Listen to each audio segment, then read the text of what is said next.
Mesdames, Messieurs, je vous salue avec beaucoup de plaisir. Je le fais au nom du Cercle des managers de l'immobilier. Alors, huitième débat de ce qui est une institution maintenant.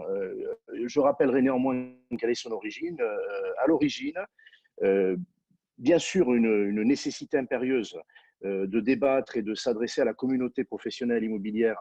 Nous étions en plein confinement au début de la crise sanitaire et une initiative des dirigeants de l'UNIS du Grand Paris que j'ai rejoint avec beaucoup de plaisir.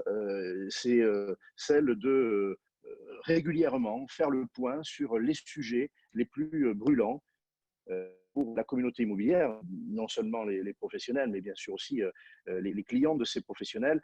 Alors, tous les sujets au fil de l'actualité, elle a évolué, ont été pris en compte, on a débattu, je crois pouvoir dire qu'on a beaucoup apporté d'informations à la communauté professionnelle, mais aussi aux décideurs publics.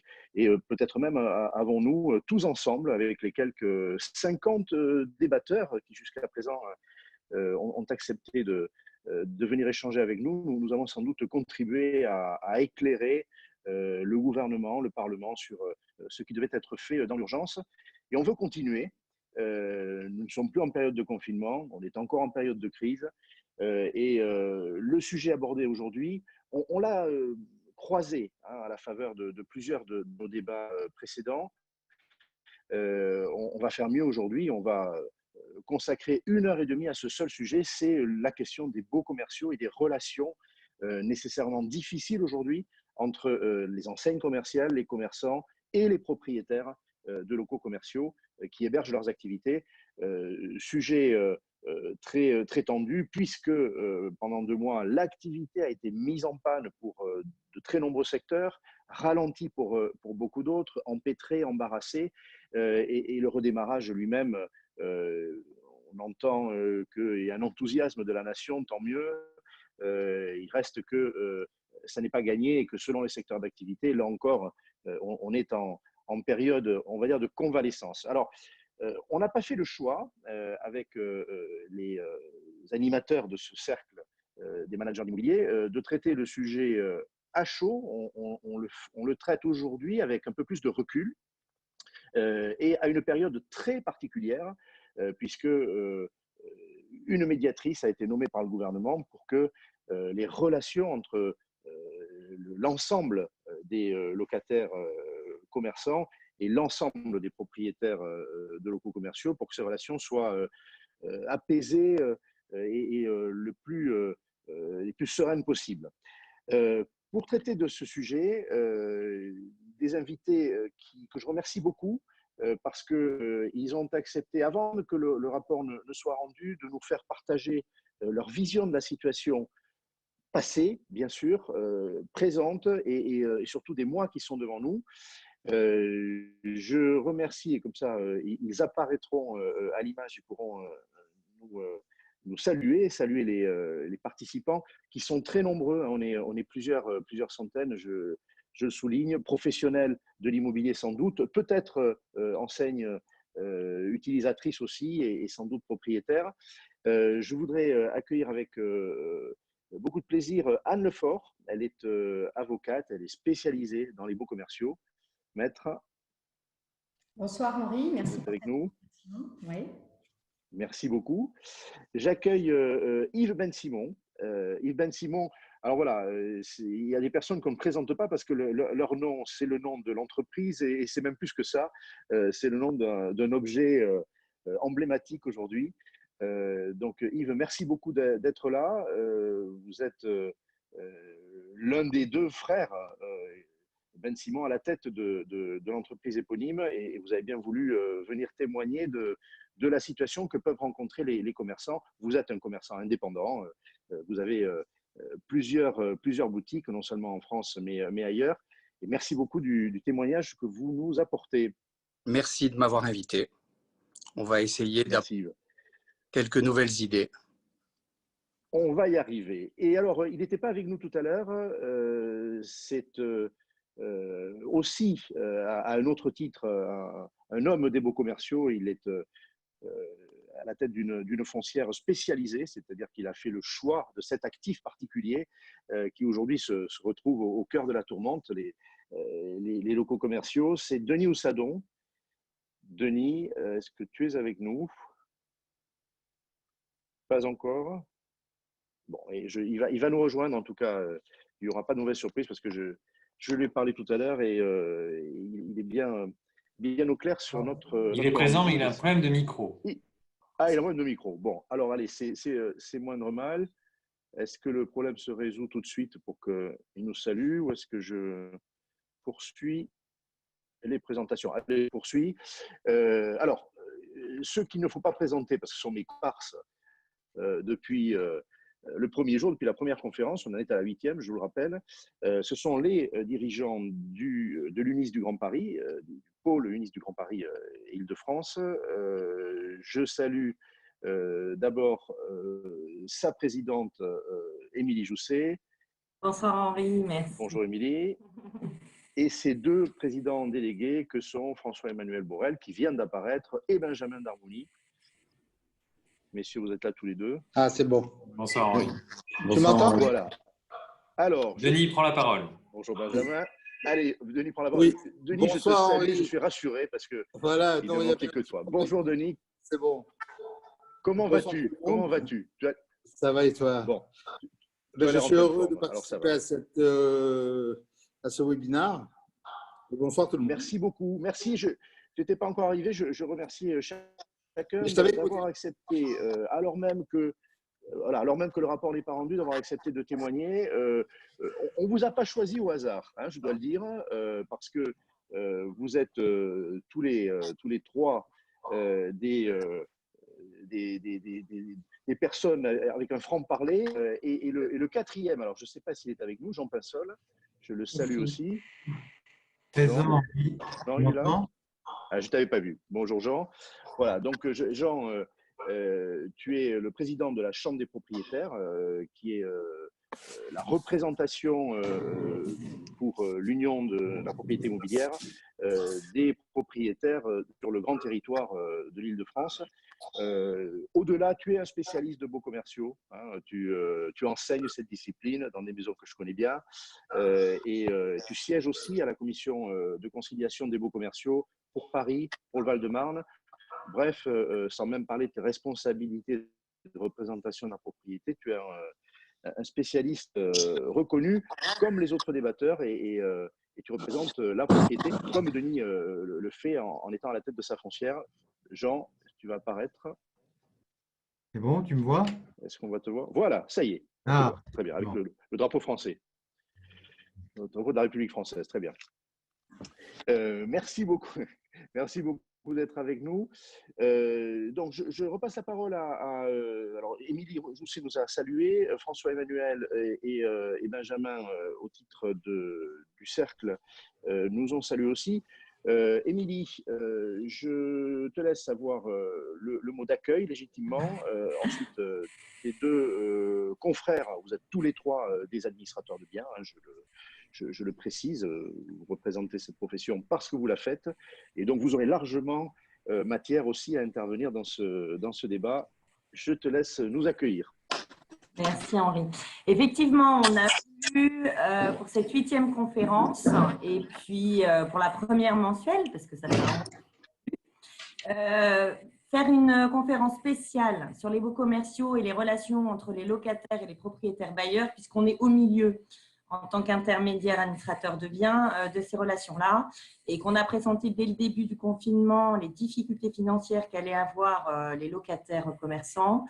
Et on profite en fait du déconfinement et de la future réouverture des restaurants, mais avec beaucoup de conditions et des commerces depuis quelques semaines, pour préciser en fait d'abord le rôle de l'administrateur de biens, puisque pour nous, au cercle des managers de l'immobilier, on est un intermédiaire conseil et du coup, on est vraiment aux premières loges pour gérer les difficultés des deux côtés, parce que qui dit difficulté des locataires, dit difficulté des bailleurs. On est on est interdépendants les uns des autres. Et voilà, on essaye d'être l'arbitre neutre, serein et voilà, dans le respect des intérêts de chacun et de la voilà, de maintenir en fait la vie économique de ces locataires voilà, et de celle des bailleurs. Donc, du coup, ce thème, il est vraiment important face à la dégradation économique hein, qu'on constate évidemment.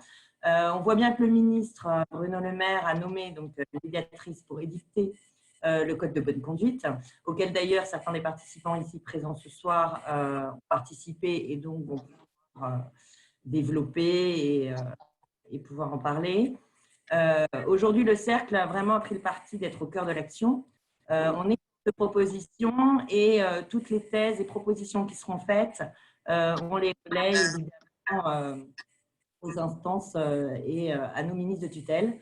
Ça nous paraît hyper important voilà, face au rapport qui va être rendu dans les prochaines heures. Benjamin, François-Emmanuel, un petit mot d'accueil à votre tour et on attaque dans le vif du sujet. Bonjour à tous. Effectivement, on a voulu que à tous les professionnels de l'immobilier et pas uniquement aux bailleurs, mais aussi aux locataires. On connaît tous les difficultés que nous avons aujourd'hui et notre rôle, nous, c'est l'intermédiation et c'est d'être le lien entre nos bailleurs et nos locataires.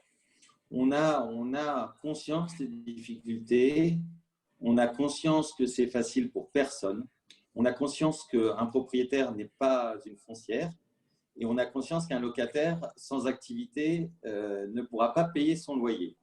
C'est pour ça qu'on a essayé dans la mesure du possible eh bien, de trouver des solutions et ça tous ensemble.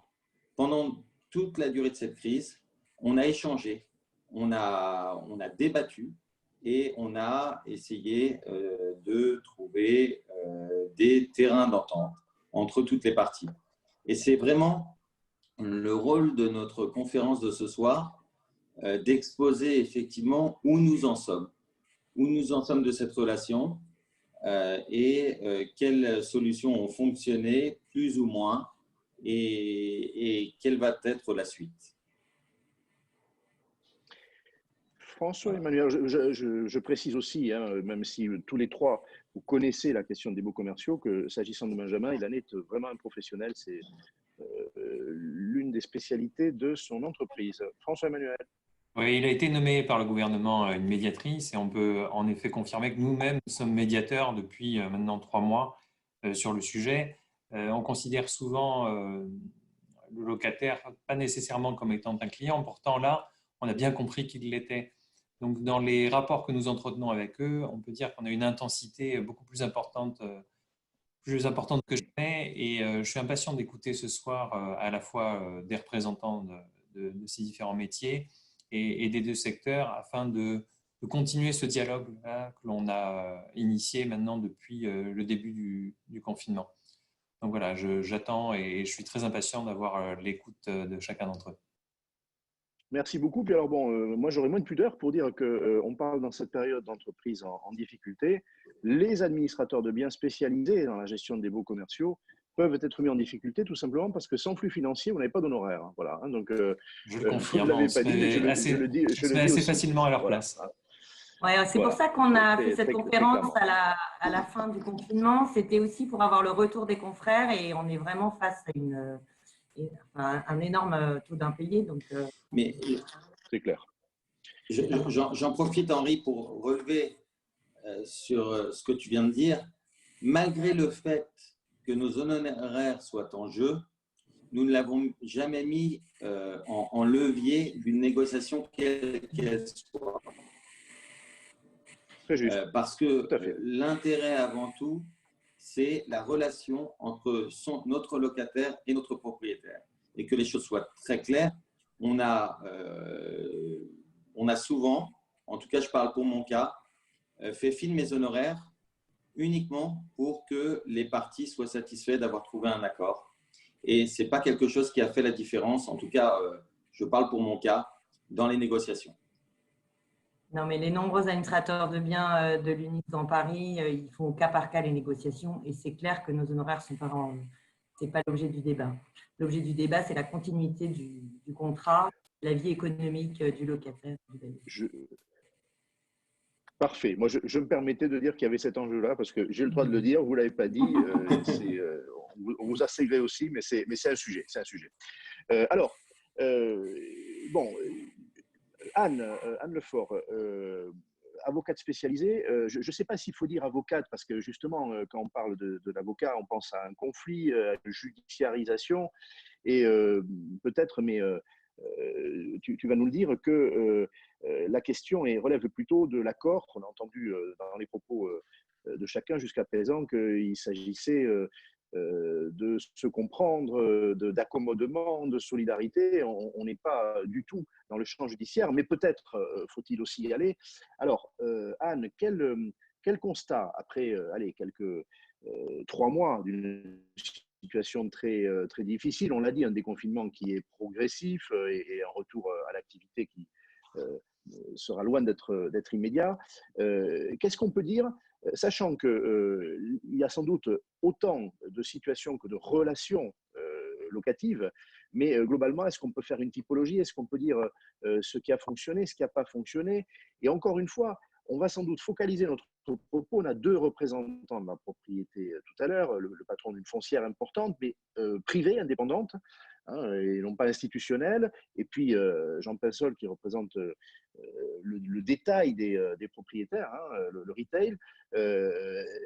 Dans ces 2 grandes familles, foncières familiales ou indépendants, par rapport à des preneurs commerçants, qu'est-ce qui s'est passé, qu'est-ce qui se passe, et quel est le regard de l'avocate spécialisée ou peut-être du conseil spécialisé si on n'est pas encore dans le champ du conflit?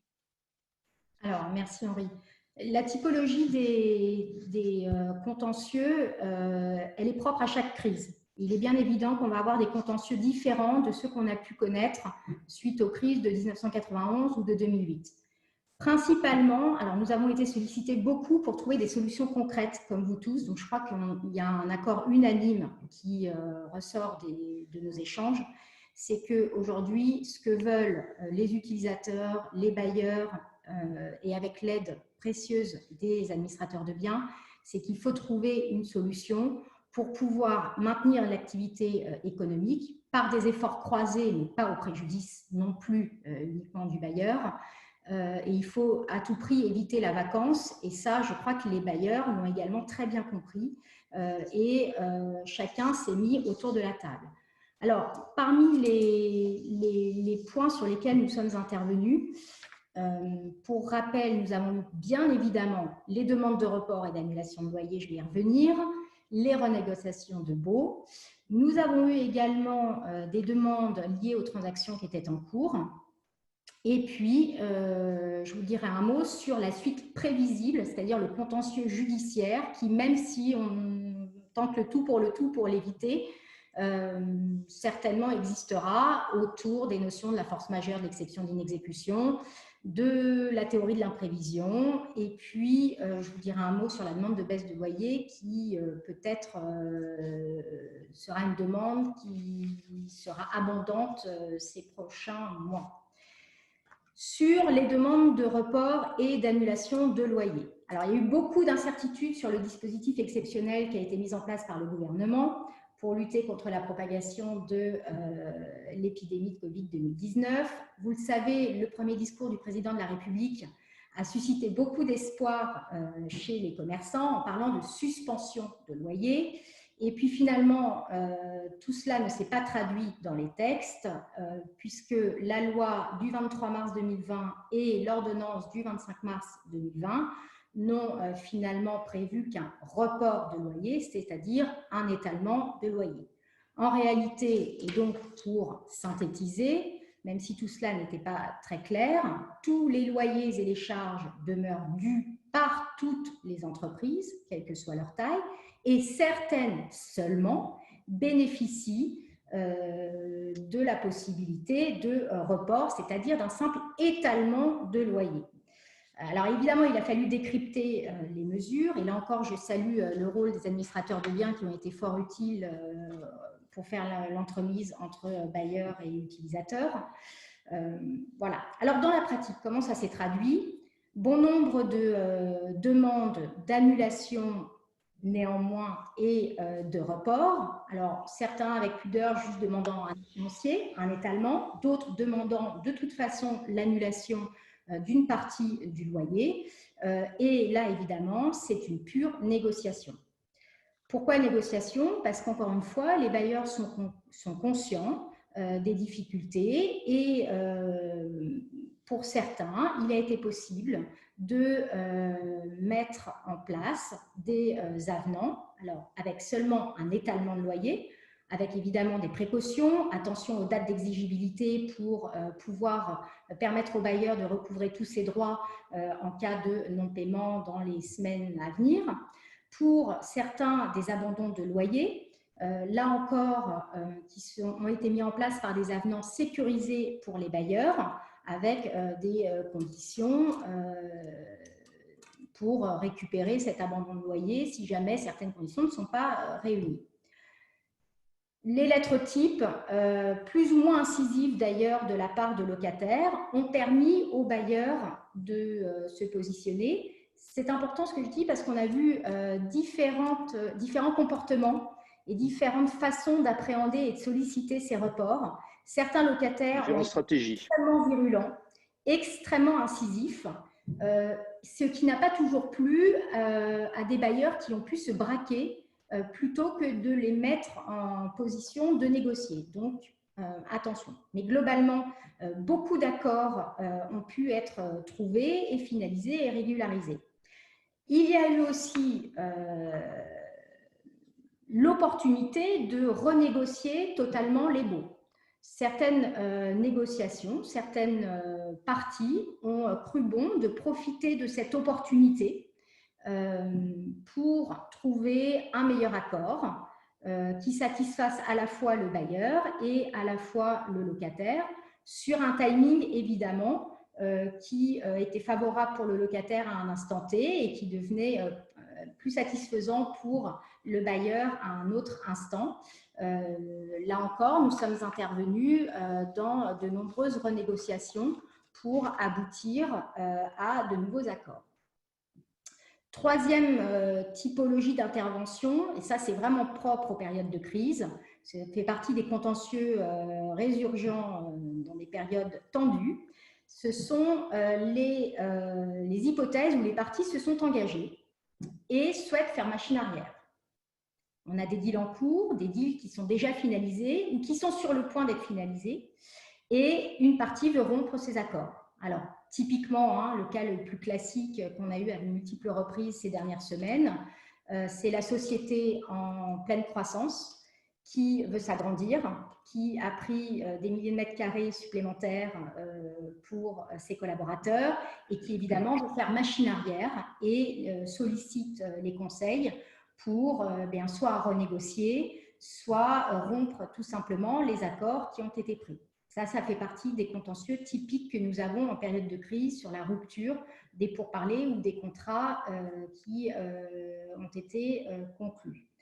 Nous avons également eu des demandes d'aménagement, sous location, surface inférieure, etc. Et puis, on observe également un recul, une hésitation pour les cessions de fonds de commerce ou les cessions de droit au bail. Certains accords ont pu être conclus même pendant la période de confinement. Donc là, il n'y avait pas de difficulté. On avait des cessionnaires qui étaient toujours très motivés et l'opération a pu se faire.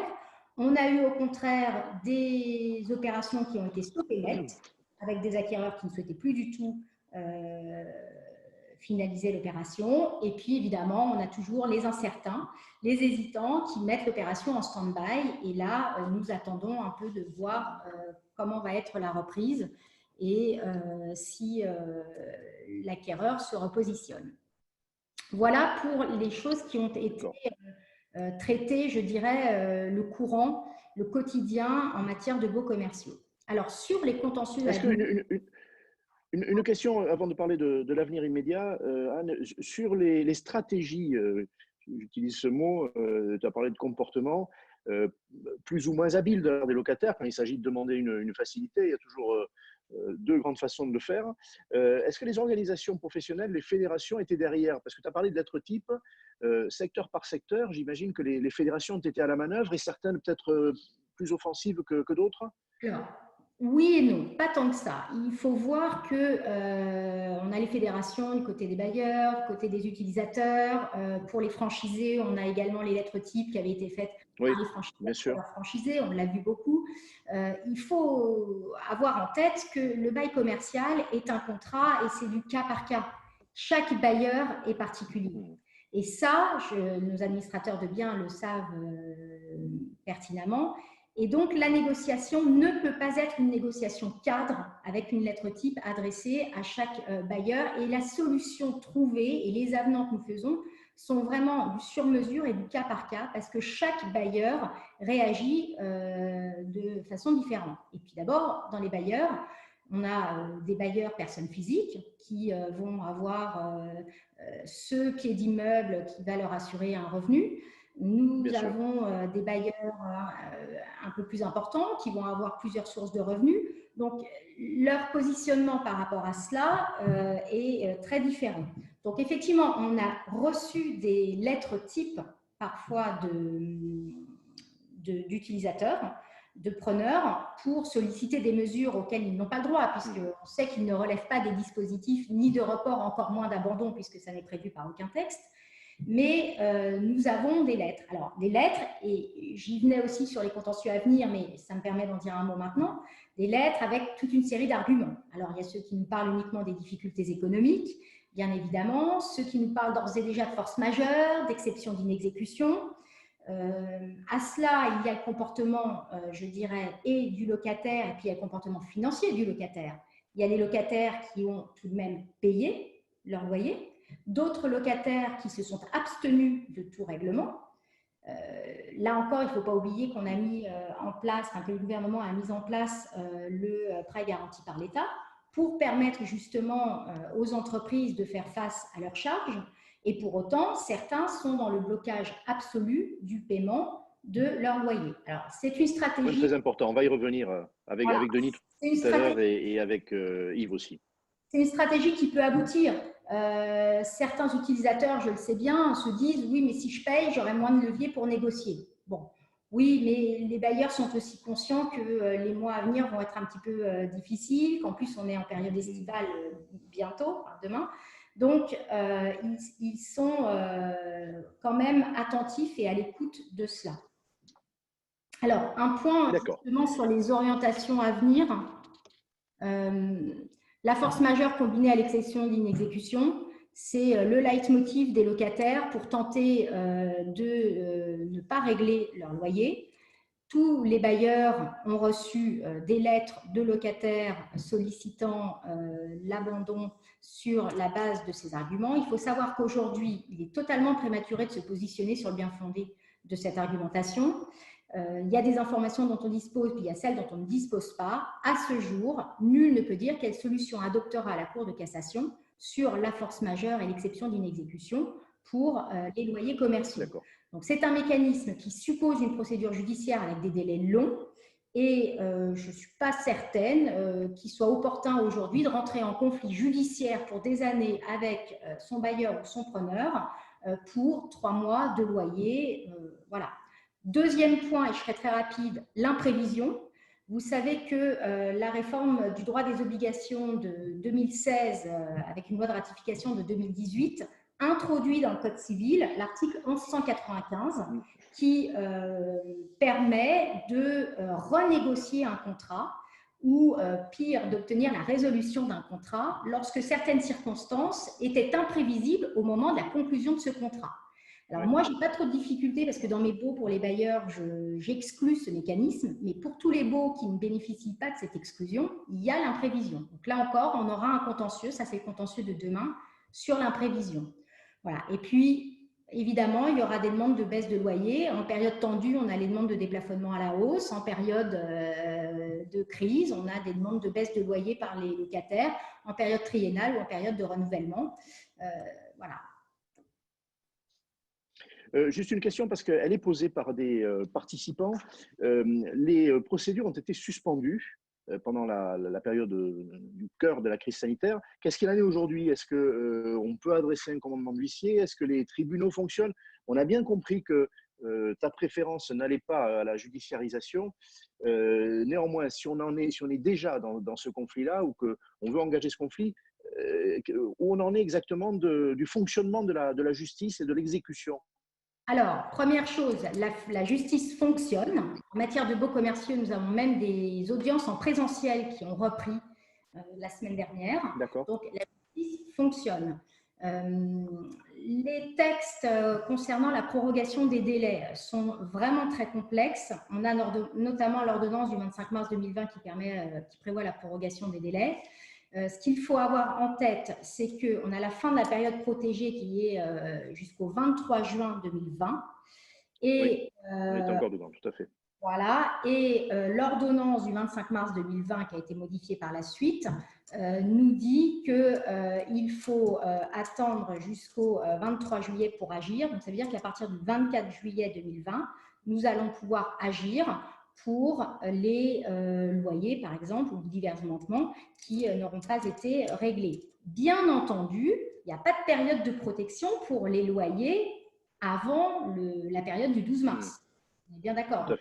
On pouvait saisir, mais les juridictions étaient fermées, mais on peut d'ores et déjà, dès maintenant, agir en justice pour les loyers antérieurs à la période du 12 mars. Alors, se pose la question beaucoup. Du trimestre 2020 ou la date d'exigibilité si on est sur un loyer échu et au 31 mars, donc on est dans la période. Je précise à chacun des débatteurs, Anne en particulier, que les questions du chat apparaissent. Vous pouvez aussi y répondre en direct lorsque d'évidence elles s'adressent à vous. Il y a des questions juridiques très, très fines, hein, je ne les ai pas encore abordées, je les conserve, mais vous pouvez aussi y répondre en direct. Je l'ai dit, on a des professionnels face à nous et ils rencontrent des cas de figure pour lesquels ils veulent des réponses. Ils les auront de toute façon, y compris des questions fiscales. J'ai tout noté. Alors, Yves Ben-Simon, Yves, merci d'être la voix. Alors, c'est ambitieux parce que vous êtes la voix des commerçants, on vient de le dire. Il y a autant de cas de figure que de secteurs d'activité, que de commerçants, que de commerces. Les baux commerciaux sont des baux sur mesure. Hein. Voilà, ce ne sont pas des contrats d'adhésion, ce sont des contrats négociés. Alors, pardon, parce qu'on va forcément être un peu caricaturaux, mais vous allez nous parler de votre situation. Vous êtes vous-même locataire, utilisateur de locaux commerciaux sur plusieurs sites. Parlons de la France, vous êtes aussi ailleurs, mais parlons de la France. Je crois même, ça c'est pour faire sourire, que vous êtes locataire de Denis Houssadon et de sa foncière personnelle. Voilà, bon. Et donc, bon, on vous a réunis sans savoir ça. Quelle situation avez-vous rencontré? Vous êtes dans un secteur d'activité qui a été mis en panne, hein, qui n'était pas prioritaire, pour lequel l'activité a cessé brutalement. Comment redémarre-t-elle? On peut parler aussi des mois à venir. Quoi qu'il en soit, votre situation et ce que vous savez de la situation des commerçants comparables à votre propre entreprise. Alors, effectivement, mais bon, je vais dire quelque chose que tout le monde a déjà dit. On est dans une situation que personne n'a jamais rencontrée. Ça fait 40 ans qu'on fait ce métier et c'est la première fois qu'on est confronté à une situation pareille. Maître Lefort a assez bien résumé, en fin de compte, tous les cas de figure qui ont pu se présenter avec nos différents bailleurs. Alors, on a essayé de se rapprocher de nos bailleurs très rapidement pour essayer, en leur envoyant d'abord un premier courrier, pour essayer de trouver des accords. On va dire que dans l'ensemble, on a 45 magasins, on va dire que à 98%, on a toujours eu quelqu'un à l'écoute en face qui nous a répondu de façon positive, de façon… en tout cas, on a toujours eu des réponses.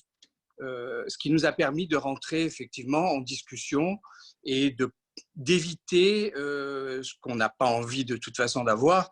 Comme l'a dit tout à l'heure Maître Lefort, c'est vrai que lancer des procédures qui vont durer très longtemps pour 1 mois ou 2 mois de loyer, je ne vois pas l'utilité et je pense que ça ne serait pas la bonne solution.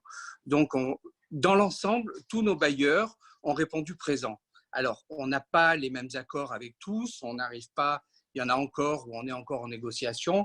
On va dire qu'à part un bailleur qui ne veut rien savoir et qui, dès le début, s'est montré très agressif sur la situation, à part lui, dans l'ensemble, on va dire qu'on a des bonnes relations avec nos bailleurs. Ça fait longtemps qu'on exploite des commerces, toujours au même endroit, toujours avec les mêmes bailleurs.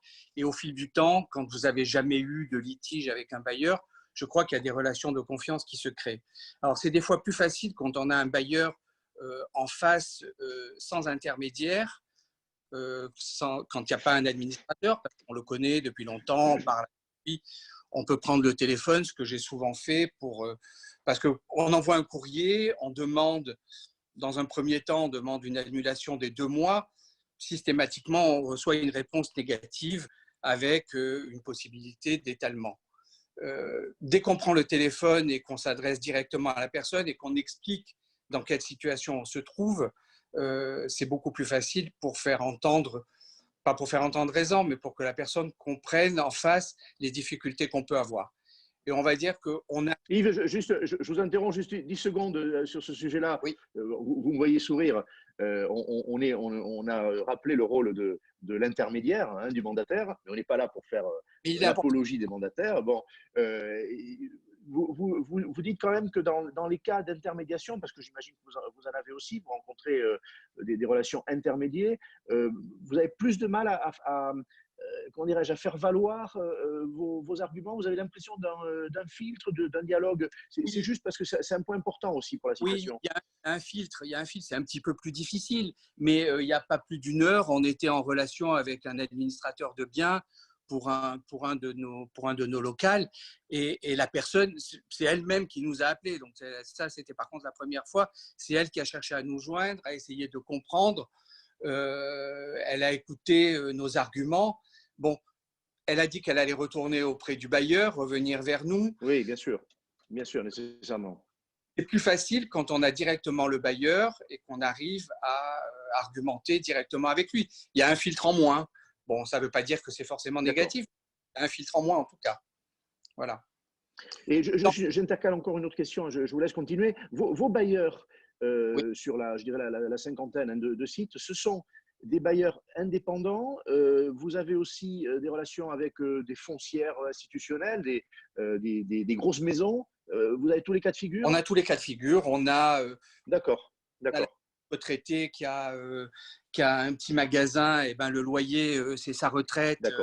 Et celle-là, bien évidemment, on ne l'a pas embêtée, même si au début, on a envoyé un courrier. Et alors, une chose importante, c'est souvent les tout petits comme ça qui ont répondu présent immédiatement, mais tout de suite, qui ont accepté des fois, alors qu'on sait qu'ils ont, je vous dis, le loyer, c'est leur retraite. Et ben, des fois, ils ont accepté immédiatement de négocier 1 mois de loyer parce qu'ils comprennent nos difficultés.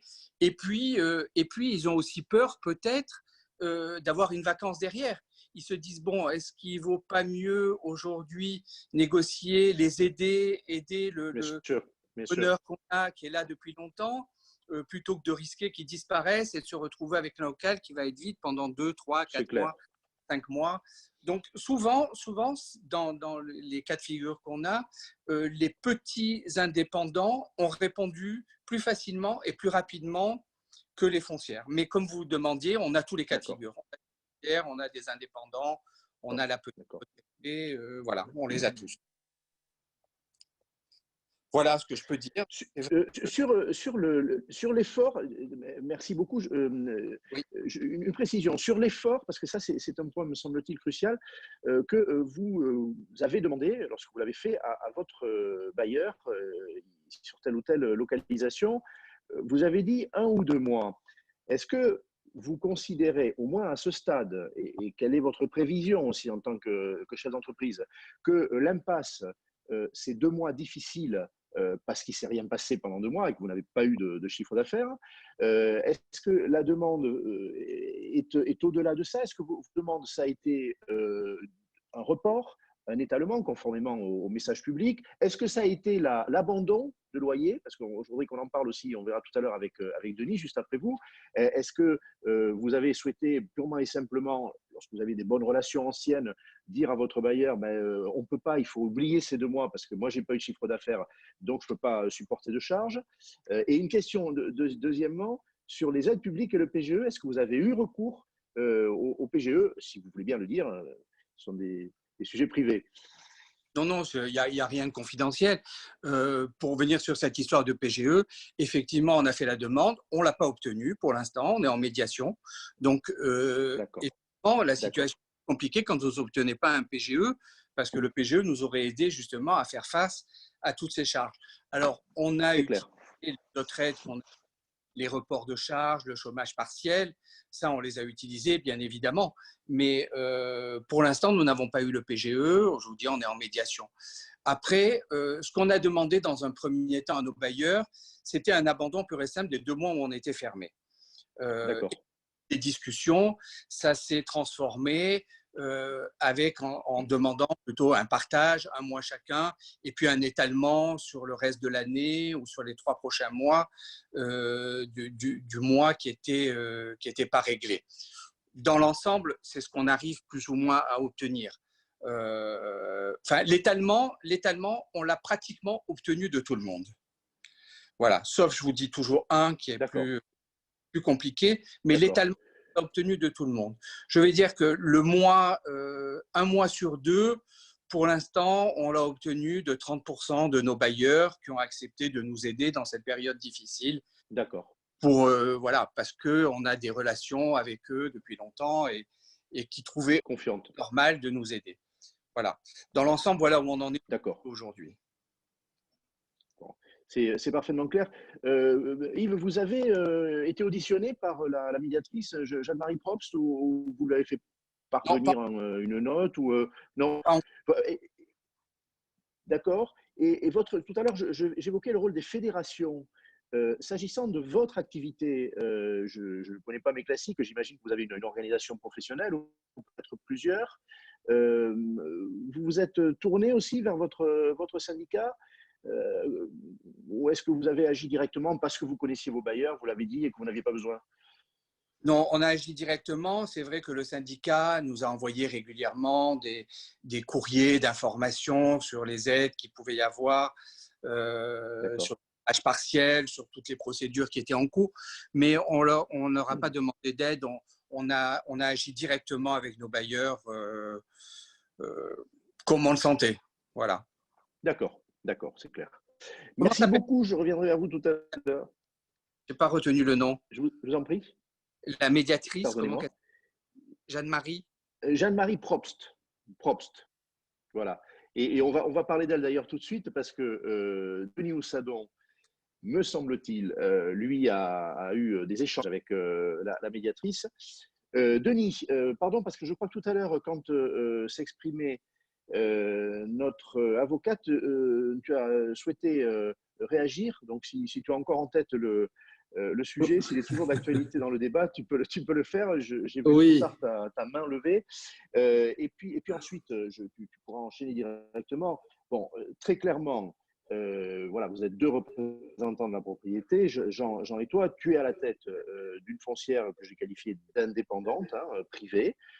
Donc, ce n'est pas une institution au sens où d'autres foncières existent sur le marché. Peut-être celle qu'évoquait le président de la République, qui n'avait peut-être pas en tête que les bailleurs, c'était aussi des indépendants qui avaient besoin crucial de leur revenu. Je le note. Donc, ta situation, tu as une foncière avec une surface telle qu'il y a beaucoup de cas de figure, j'imagine, que tu as rencontré. De la même manière que Yves, de son balcon, a dit « Moi, j'ai rencontré plusieurs types de relations avec les bailleurs », toi, tu as dû rencontrer plusieurs types de relations avec les preneurs aussi. Voilà. Et tu pourras nous parler de ce rapport, parce qu'il y a des questions sur ce qui risque d'y avoir dans le rapport.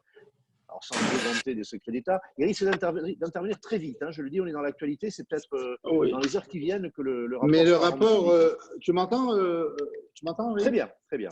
Alors, le rapport, je l'ai reçu, moi. Ça y est? Oui, le rapport est sorti. Donc, c'est D'abord, le rapport, c'est une charte. Parce que ce sont des affaires privées.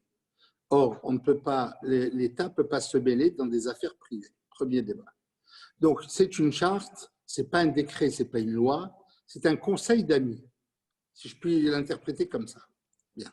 On va remettre quand même tout dans l'église au milieu du village. Donc, qu'est-ce qu'on a? On a une crise, on a un virus, n'est-ce pas?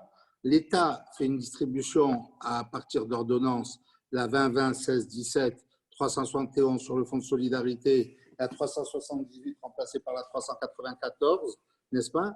Et elle fait comme ça, elle donne quoi du 25 mars août? Et elle donne quoi? Elle donne un fonds de solidarité, un fonds de garantie de l'État, des chômages partiels et des exonérations pour certains de charges sociales. Et ce matin, Bruno Le Maire disait encore qu'il allait, il y a le deuxième étage de la fusée, il allait donner 10 000 € pour que les gens puissent payer leur loyer. Bien. Ensuite, les banques ont reçu des ordres. Il faut savoir quand même que les banques ont décalé les échéances de 6 mois. Alors, venir aujourd'hui et venir en disant, ouais, vous comprenez, le bailleur, il ne veut pas se retrouver avec un local vide. Mais moi, je veux bien me retrouver avec un local vide. Il n'y a pas de problème. Moi, il s'en va avec plaisir qu'il me rende les clés. Hein. Je ne demande pas mieux. Mais maintenant, si je peux l'aider, bien sûr que je vais l'aider. Mais les lettres que j'ai reçues, qui étaient à la limite des lettres de menace, qui disaient vous allez nous faire 2 mois gratuits, 50% sur le décembre, mais bonsoir tout le monde. Il n'y a plus personne, je réponds plus, je négocie plus. Il a fermé la porte à la négociation, alors qu'est-ce qu'on fait? C'est simple. Et après, je répondrai à Maître Lefort.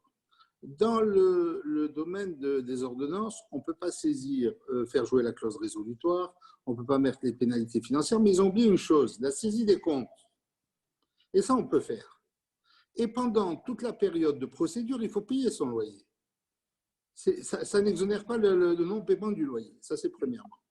Maintenant, venir et dire que les entreprises, comme j'entends souvent, André, Grandré, Créla, Camailleux, etc., mais c'était des entreprises qui étaient déjà à l'agonie il y a bien longtemps, qui étaient mortes il y a bien longtemps.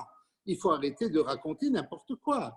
Donc, à la limite, les 25% que donne l'État, garantis à 90% par l'État et 10% par les banques, il faut savoir que les banques ont reçu hors de prendre aucune garantie chez le commerçant. Ça veut dire que cet argent ne sera jamais remboursé, c'est la prochaine crise. C'est-à-dire que les banques vont être de 30 milliards de leur poche. Voilà. D'ailleurs, c'est si vrai ce que je vous dis, que l'État a donné ordre aux banques de pouvoir inscrire déjà une provision en cas de non-recouvrement. Bon, ça c'est le deuxième point. Maintenant, de là à dire on va se retrouver sans locataire et tout ça, c'est pas vrai. Je vais vous dire, c'est comme en amour, une de perdue, 10 de retrouvée. Quand vous avez des bons emplacements, hein, croyez-moi, ils font la queue.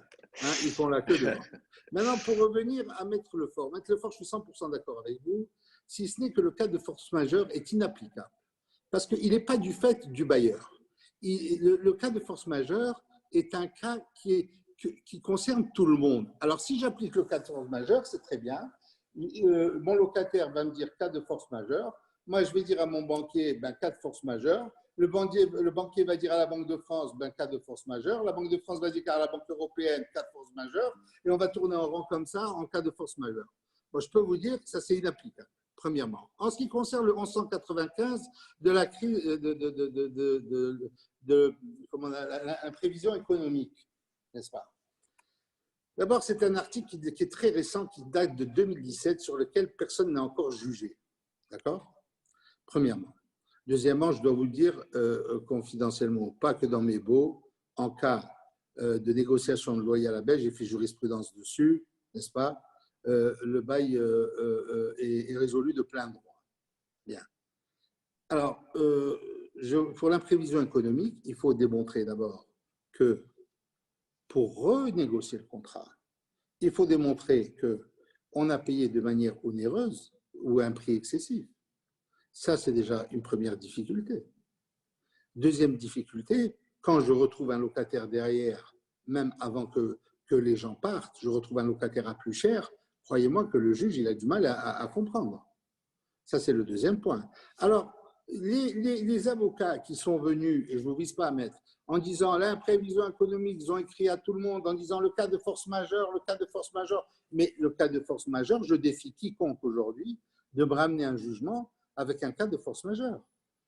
Ça, je peux vous le dire. Parce que le cas de force majeure n'est pas inhérent et de la faute du bailleur. Il est général. Il est de la faute de personne. Voilà. Donc ça, j'en ai débattu avec des magistrats qui sont entièrement d'accord avec moi sur ce point. Maintenant, vous me dites, il y a d'autres points que j'aimerais soulever. C'était bien sûr l'imprévision économique, la saisie des comptes, et alors les types de ce que nous promettons. Alors les gens qui nous écrivent en nous disant on va vous faire 50%, sinon on s'en va, on leur fait bye-bye. Je vais vous dire, on ne les retient pas. On ne retient personne. Bon.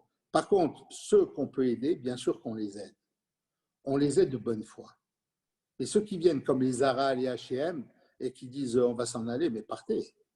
Je leur dis tout de suite. Alors, juste, tu valides ce que disait Anne, c'est-à-dire que selon la manière dont le discours a été tenu… bien sûr. Mais il faut arrêter de nous faire peur. On vit à une époque, on n'est pas à Ouagadougou quand même.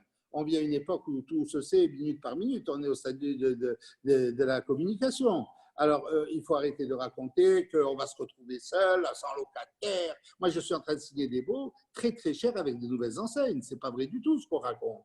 Je peux te dire même les noms, etc. Donc, on signe des baux à Marseille, on signe des baux à Strasbourg, on signe des baux partout. Donc, voilà, c'est des conneries monumentales, je te dis. Et donc, il n'y a pas de raison que nous fassions cadeau de moi, car je peux te dire une chose, cette crise a sauvé plus d'une entreprise. Des entreprises qui étaient sans trésorerie, sans rien, se sont retrouvées aujourd'hui avec des résultats négatifs, se retrouvent aujourd'hui avec 25% de trésorerie à 0%, n'est-ce pas? On sépare le taux de l'année prochaine. Or, il y a une loi qui est constante qui te dit que lorsqu'on sépare le taux, il n'y a pas accord sur la chose et le prix, on ne sait pas le taux, c'était le cas des prêts des années 80-90, hein, quand le TEC, le taux effectif global, n'était pas exact, on annulait le contrat de prêt. Je ne sais pas si M. Lefort connaît cette astuce. Bon, alors, le prêt était complètement annulé. Là, on ne sait même pas ce qui va se passer l'année prochaine sur le taux. Donc, le prêt sera annulé. Et pur et dur, on va en profiter pendant 5 ans et après, il sera annulé. C'est tout. Donc, on connaît bien les textes de loi. Ça, c'est premièrement. Et ensuite, le dernier point, nous, on aide les gens. On sait qui c'est, surtout les H&M qui font des ventes par Internet ou Zara, avant où tu recevais en prime, tu recevais le lendemain ton colis. Maintenant, tu as 2 semaines d'attente chez Zara pour recevoir ton colis. Et les magasins, je m'excuse, ils sont pleins. Le magasin de Bordeaux, le premier jour d'ouverture, il y avait 2h30 de queue. D'accord? J'ai là encore la photo. Bon, que j'ai d'ailleurs failli envoyer à Madame Prost. Et donc, il y a des enseignes qui étaient déjà complètement perdues. Et aujourd'hui, elles revivent grâce à la crise. Moi, je peux te dire qu'aujourd'hui, 2 virus dans l'année, je ne dis pas non. Hein. Parce que 2 fois, tu me décales mes échéances, merci beaucoup. Hein. Et si tu me donnes 25% de mon bilan, je te dis encore doublement merci, je t'embrasse les pieds. Voilà, à taux zéro en plus. Voilà. Donc, nous, qu'est-ce qu'on fait aux entreprises, aux locataires? Aux locataires qui sont sensibles et petits, on les aide bien entendu. Aux autres, on décale le paiement dans un délai de 12 mois. Sur 12 mois, les 2 mois, ça représente des fois 10, 20 000, 30 000. On le décale à raison de 12 mois. C'est ça, 12 mois. Voilà. Donc, et après, le reste suit son cours. Voilà ce qu'on fait aujourd'hui et qui est accepté. Enfin, ceux qui nous ont écrit à la USARD, je peux te dire qu'on ne leur répond pas et on va direct au contentieux avec eux. Voilà, c'est pas compliqué. Je n'ai même pas cherché à téléphoner, rien du tout. Moi, il faut que ce soit un martien pour qu'il m'intoxique. D'accord? Voilà. Donc ça, c'est même pas la peine de discuter là-dessus. Voilà. Donc, pour le reste, je suis désolé, l'État a fait des cadeaux extraordinaires. Je crois même qu'en Allemagne, moi, quand j'ai eu Madame Prost au téléphone, je dis faites simple, faites comme en Allemagne, comme a fait Madame Merkel. Qu'est-ce qu'elle a dit, Madame Merkel? Les loyers seront étalés dans un délai de 2 ans, entre accords entre bailleurs et locataires. Basta, point, c'est fini, et la balle est au centre, tout le monde est OK. Voilà. Ni on va offrir 1 mois, ni 2 mois, ni 10 mois, ni 20 mois. Voilà. Quant aux échéances Alors, les gens qui me disent, il y en a qui ont faussé le marché, il y en a qui ont dit genre 2 mois de manière très généreuse, etc., dans leur générosité, alors qu'ils avaient des locaux dont les commerçants voulaient partir depuis plus d'un an, et depuis plus d'un an, ils ne touchaient pas leur loyer. C'est facile de dire je t'offre un an si tu veux. D'accord? Il y a des entreprises qui ont perdu, ils avaient 4000 magasins en Chine, qui ont perdu la culotte en Chine, et ils se refont une santé ici avec leurs magasins en prenant les 25% de garantie de l'État. Alors il faut arrêter quand même. Les tirs au flanc, les petits malins, il faut quand même arrêter. Voilà ce que je dis tout simplement. Maintenant, on ne veut pas ne pas aider. Bien sûr qu'on va aider. J'avais annoncé du franc-parler, tu ne nous as pas déçus. Bon, là, tu viens d'évoquer, absolument, tu as évoqué. Mais je dis aussi qu'on est très heureux de t'avoir parce que tu te fais rare sur les tribunes, tu ne recherches pas les tribunes. Donc, on est sensible à ce que tu sois là. Tu évoquais, j'imagine, à demi-mot, la foncière de Phalsbourg, hein, puisque c'est le président de la foncière de Phalsbourg qui a annoncé, bille en tête, hein, l'annulation de mémoire de 3 mois et je crois même plus. Clairement, certains ont préféré annoncer des annulations parce que de toute façon, ils étaient dans des situations d'impayés, si j'ai bien compris. Bien sûr. Voilà, d'accord. Bon, c'est clair. Benjamin Darmouni voulait réagir à ton propos ou peut-être au propos d'Yves qui a précédé. Je lui donne la parole volontiers maintenant. Oui, merci Henri. Je voulais rappeler que la manière et l'approche des locataires étaient extrêmement importantes. En tout cas, sur la manière de réagir de nos bailleurs. Parce que quand on avait un courrier agressif, par définition, nos bailleurs répondaient de façon agressive. Quand on a eu des locataires qui, au lieu d'envoyer un courrier type, ont décroché leur téléphone, nous ont expliqué leur situation, les bailleurs étaient beaucoup plus à même de pouvoir pas répondre à toutes leurs demandes, mais à faciliter un échelonnement plutôt que de 6 mois, 1 an. Et pour répondre à Yves sur le sujet, soyons clairs d'une chose, c'est que je pense que les professionnels ont été facilitateurs dans les relations entre locataires et bailleurs. Bien souvent, nous, on a eu des bailleurs au téléphone qui, lors de la première approche, étaient très durs et disaient « moi, je ne peux pas me passer des loyers pour vivre ». Et en leur expliquant la situation de leurs locataires, en leur expliquant que leur intérêt n'était pas forcément celui d'une procédure longue et coûteuse et que finalement, faire un geste de 1 mois, de 15 jours, de 1 mois de loyer, permettant de signer un protocole d'accord entre les parties et donc de permettre le fait de ne pas pouvoir revenir en arrière comme on peut voir aujourd'hui, eh bien, à ce moment-là, on arrivait à trouver des solutions entre les parties. Voilà ce que je voulais rappeler. L'administrateur de biens dans cette crise a été facilitateur. Oui, puis ce qu'il faut rappeler aussi, mais Yves le sait, c'est que le mandataire nécessairement doit se retourner vers son mandant et c'est certain qu'il ne peut pas s'engager sans avoir mené un dialogue. Parfois, et tu le dis, ce dialogue avait précédé et donc déjà il y avait eu un assouplissement. Parfois, il a fallu le faire après avoir entendu le locataire. Voilà, donc il y a forcément une plus grande complexité, ce qui ne veut pas dire qu'il n'y a pas de rôle bénéfique de l'intermédiaire. Il faut quand même savoir. Tu m'entends, Henri? Tu m'entends? Oui, très bien, très bien. Très bien. Tu m'entends? Très bien, Nelly, on t'entend. Oui, je voulais dire qu'il y avait des propriétaires dont c'était la Là, moi, retraite. je ne t'entends plus, mais je ne sais pas si… Ah, je ne sais pas, ça ne marche pas. Tu m'entends là? Oui, ça fonctionne pour tout le monde. Hein. Ah là, super. Non, je voulais dire tout simplement… Merci, monsieur. Je voulais dire tout simplement qu'il y a quand même des propriétaires qui ont ça pour vivre, ce loyer, et il y en a d'autres qui ont des remboursements à faire. Alors, allez expliquer à un juge qu'on va sacrifier quelqu'un qui a fini sa carrière pour vivre en paix pour une autre personne, je ne sais pas comment le juge va trancher ça. Hein. Moi, j'aimerais bien savoir. Si tu amènes un contrat de prêt à un juge en disant, voilà, je suis face à, je vais faire défaut, je vais faire des impayés, je vais être interdit Banque de France, je dois encore manger, dormir et sortir, et m'habiller, et payer mes charges, comment je fais? si tu m'expliques que le juge il prend une décision, c'est qu'il faut arrêter, c'est qu'il a des mauvais fournisseurs. Hein. Voilà. Alors, le lien est fait naturellement avec le propos que tu viens de tenir, avec le mandat de Jean Persol. Jean, tu es le représentant en tant que patron de la Chambre des propriétaires de ces femmes et ces hommes qui, en effet, pour certains retraités ou à un moment donné de leur carrière, ont fait le choix de ce type d'actifs.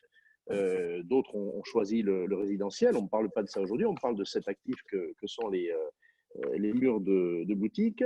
Et bien sûr, il y a une dépendance à ces revenus fonciers d'un type particulier. Alors, ta photographie de ce qui s'est passé, je disais que tu représentais, par rapport à Denis, qui a une foncière de dimension importante, mais qui est privée, tu représentais ce que j'appelais le retail des propriétaires, c'est-à-dire ce qu'on appelle les petits propriétaires, qui peuvent avoir, et Denis lui-même le disait, 1, 2 ou 3 locaux commerciaux. Et finalement, l'idée de déshabiller Pierre pour habiller Paul peut être tentante. C'était peut-être dans la pensée des pouvoirs publics, mais il y a aussi des dégâts collatéraux. Alors, qu'est-ce qui s'est passé? Quelle mission tu as pu accomplir au titre de la Chambre? Tu es un homme de médiation, de conciliation. Comment tu as vécu et comment tu vis aujourd'hui auprès de tes adhérents avec l'équipe de la Chambre cette situation? Est-ce qu'il y a des cas dramatiques? Est-ce que pour l'instant ça se résout et cette solidarité de fait arrive à résoudre le problème? Ta photographie, ton diagnostic et tes solutions. Il nous a demandé aussi comment on fait pour réussir le dialogue entre un propriétaire et un locataire. Il y a plusieurs questions sur le chat. Alors, essaie de nous éclairer là-dessus. Alors, d'abord, on a lancé une enquête auprès de nos adhérents. Et dans cette enquête, on a très peu de retours négatifs. C'est-à-dire que les preneurs ont continué à régler leur loyer ou l'ont un peu différé, mais on a peu de litiges commerciaux.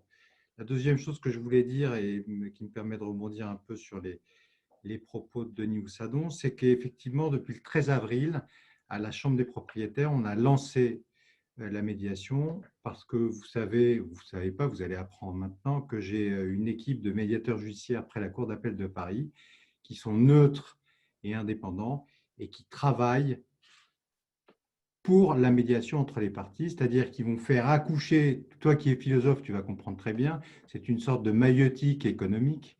Et donc, le médiateur permet aux parties de se parler et de trouver une solution. Donc, on va partir du pourquoi et on va arriver au comment. Ce qui m'a permis, depuis le 13 avril, comme je l'ai dit, de monter ce centre de médiation en ligne avec l'aide de mes médiateurs judiciaires. Et on avance, puisqu'aujourd'hui, j'ai une dizaine de médiations qui sont en cours. Je pense qu'on va en avoir beaucoup plus après, puisque vous le savez, la médiation devient un des outils juridiques qui va rentrer en ligne de compte dans le cadre de la résolution des litiges depuis le 1er janvier 2020. Aujourd'hui, j'ai mon centre de médiation du logement, donc, qui est ouvert aux baux commerciaux, aux baux d'habitation et à la copropriété et les troubles du voisinage. Tu parlais de conciliation tout à l'heure. Aujourd'hui, on est un peu bloqué sur la conciliation parce que la conciliation, c'est simple, c'est l'article L145, je fais le savant parce que je l'ai lu tout à l'heure, hein, L145-35 du statut des baux commerciaux, qui s'arrête à la variation du loyer en fin de bail, à la triennale et aux travaux. Donc, on ne peut pas aujourd'hui parler de conciliation. D'accord. Le domaine qui nous occupe. Et puis, les conciliations, on en a une fois par mois à la préfecture de Paris. C'est un mécanisme qui est très peu utilisé. Donc aujourd'hui, dans le conflit qui nous anime, ça me paraît compliqué de recevoir du public. Je voulais revenir sur Jeanne-Marie Probst, le médiateur, parce que dès le départ à l'UNPI, on a beaucoup poussé pour que on travaille sur la médiation, et Pierre Otus, le délégué général de l'UNPI, a été en contact avec le médiateur. Effectivement, Denis Houssadon disait tout à l'heure que certains ont un document qui s'appelle la charte de bonne pratique entre commerçants et bailleurs pour faire face au Covid. effectivement, et ça c'est ce que je pense, c'est d'abord il faut privilégier le dialogue, c'est du cas par cas. Donc les principaux points, c'est le renfort de gré à gré et la discussion entre les parties. Donc rétablir le dialogue ou de ne pas le perdre. Pas de remise en cause du contrat, ce que disait Anne Lefort tout à l'heure. Limiter les excès, apaiser les débats. Je pense qu'il y a eu beaucoup d'huile qui a été mise sur le feu dans cette crise. En fait, il y a trois débats différents qui ont concerné les baux commerciaux. Il y a les grosses enseignes locatives qui se sont dit on va se faire de la trésor sur les grosses foncières locatives, et ça a beaucoup castagné entre certains acteurs du marché, qu'ils soient preneurs ou bailleurs. Moi, je connais des enseignes, je ne donnerai pas de nom, hein, je vous promets, mais qui ont été ouverts pendant toute la durée de la crise. Ils ont envoyé des courriers menaçants à leurs bailleurs pour ne pas payer leur loyer. Alors ensuite, où est-ce qu'on place le curseur? Je trouve que c'est un peu dommageable. Parenthèse d'ailleurs, un médiateur, genre juste une chose, parce que c'est vrai que vous avez tous souligné, en particulier Denis, Yves aussi, que la mauvaise foi a pu se glisser dans la situation actuelle. Bon. Des entreprises qui étaient en difficulté ont pu être finalement aidées par les aides de circonstances. Des entreprises qui n'en avaient pas besoin ont pu solliciter des aides et ne pas pour autant payer leur loyer. Bon, il a pu y avoir de la mauvaise foi. Un médiateur, quand il intervient, puisqu'en effet, c'est un point auquel tu es très attaché, il regarde de près la situation de l'entreprise et du demandeur qu'est le commerçant, j'imagine. Parce que ça, c'est un vrai sujet. Bien connaître le commerçant pour savoir si sa demande est de bonne foi ou de mauvaise foi. Non, le médiateur, il n'est pas là pour ça, pour juger les parties. Le médiateur, il est neutre et indépendant. Il permet aux parties de reprendre le dialogue et il les aide à trouver une solution. Donc, aujourd'hui, j'ai des médiations en ligne parce que tu sais, il y avait les masques, on ne peut pas recueillir du public, bien sûr, responsabilité. J'ai une salle de médiation à la chambre, mais il faut que les deux parties soient d'accord. Donc, le médiateur, dans un premier temps, contacte le locataire, contacte le bailleur, ou inversement, hein, il n'y a pas de sens de priorité. Si les deux parties sont d'accord pour participer à une médiation, elles participent à la médiation, mais la médiation n'est pas obligée d'aboutir. Si elle aboutit, il signe un PV de médiation qui est validé par un juriste, un avocat, et ça a une valeur de transaction. Moi, avec le médiateur judiciaire, après la Cour d'appel de Paris, on est bordé, mais voilà, ça a une valeur de transaction. Donc ensuite, les parties… D'accord, c'était une question qui nous était posée aussi. On nous demandait comment on figeait une médiation. Donc clairement, il y a un PV et ça devient un document contractuel qui s'impose aux deux parties, c'est ça? C'est ça. C'est ça. D'accord. Et il n'y a donc pas, dans le travail du médiateur, il n'y a donc pas d'étude de la situation, ni du demandeur, qui va être le commerçant, ni du propriétaire bailleur. C'est-à-dire qu'on ne regarde pas, ce qu'évoquait Denis tout à l'heure, si le bailleur est endetté, s'il doit rembourser sa banque. Ce n'est pas le sujet. Le médiateur, il va écouter les parties et les faire se parler. Donc, si tu veux, le souci principal, ça va être le chiffre d'affaires. Le souci principal du bailleur, ça va être le loyer. Donc ensuite, le loyer et les charges. Donc ensuite, comment on arrive à les faire se rencontrer? Il est possible que ça marche, il est possible que ça ne marche pas. Le rapport, tu soulignais, Denis l'a dit aussi, finalement, il n'y aura pas d'ingérence de l'État ou du législateur. On reste sur un code de bonne conduite, de bonne pratique. Alors, deux questions. Est-ce qu'il va servir à quelque chose, ce rapport? Je suis un peu provocateur. C'est sans doute un travail, tu y as pris ta part, Denis aussi, la médiatrice a sans doute beaucoup travaillé. Est-ce que ça va servir à quelque chose?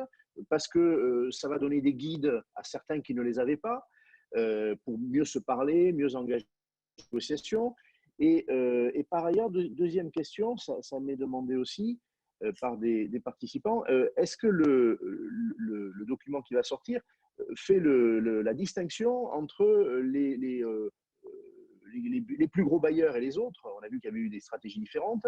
Les commerçants les plus importants et les autres. Est-ce qu'il y a une typologie de relations?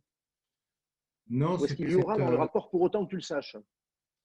et alors, pour ce que j'en ai lu, il est co-signé par l'ensemble de la profession, petits propriétaires, gros propriétaires.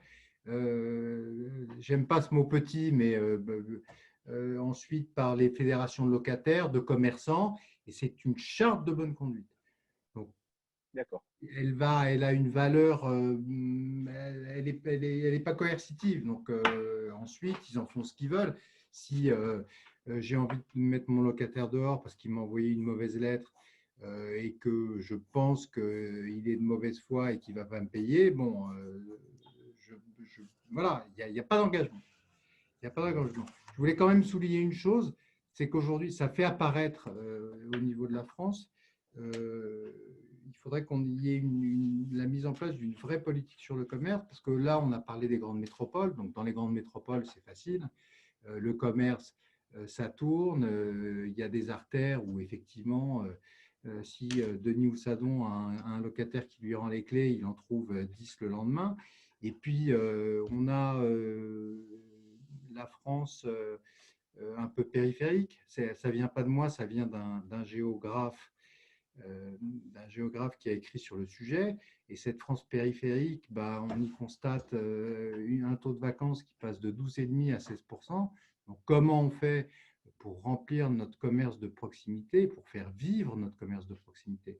Là est la question, parce que la France des métropoles, il y a 20 métropoles, mais tout le reste, ça concerne 60% de la population.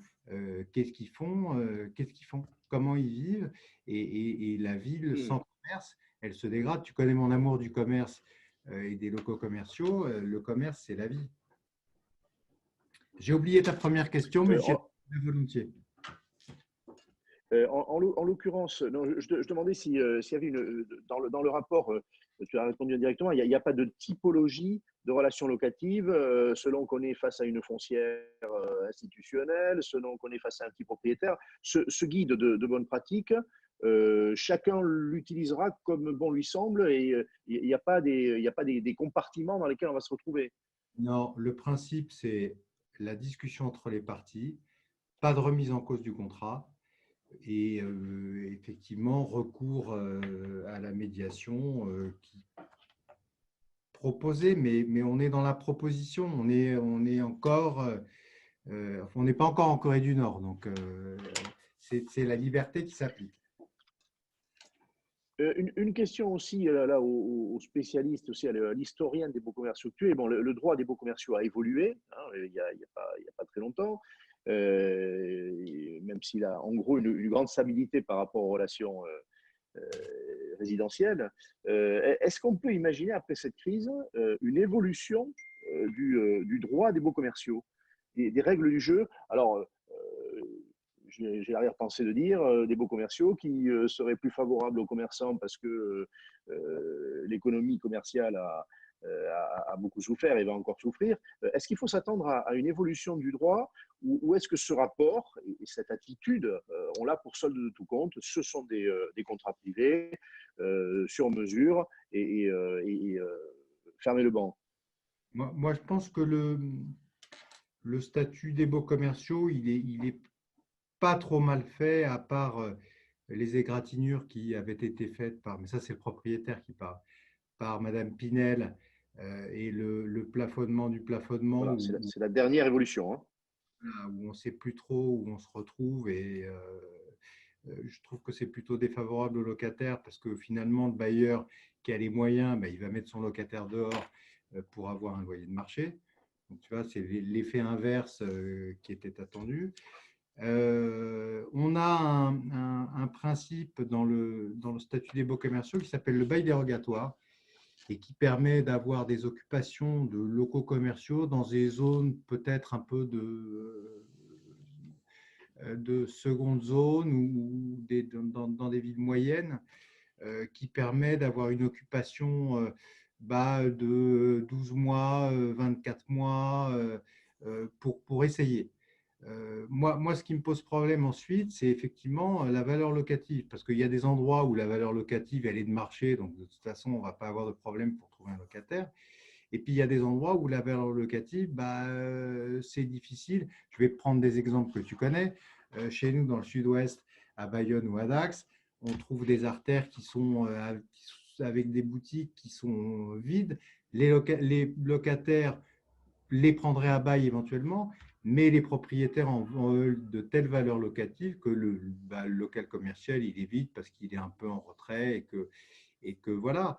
Alors, ce que je rajoute, c'est que je fais partie d'un institut qui s'appelle l'Institut pour la ville et le commerce, et Pascal Madry, le délégué général, a lancé une réflexion sur la foncière de commerce à loyer modéré.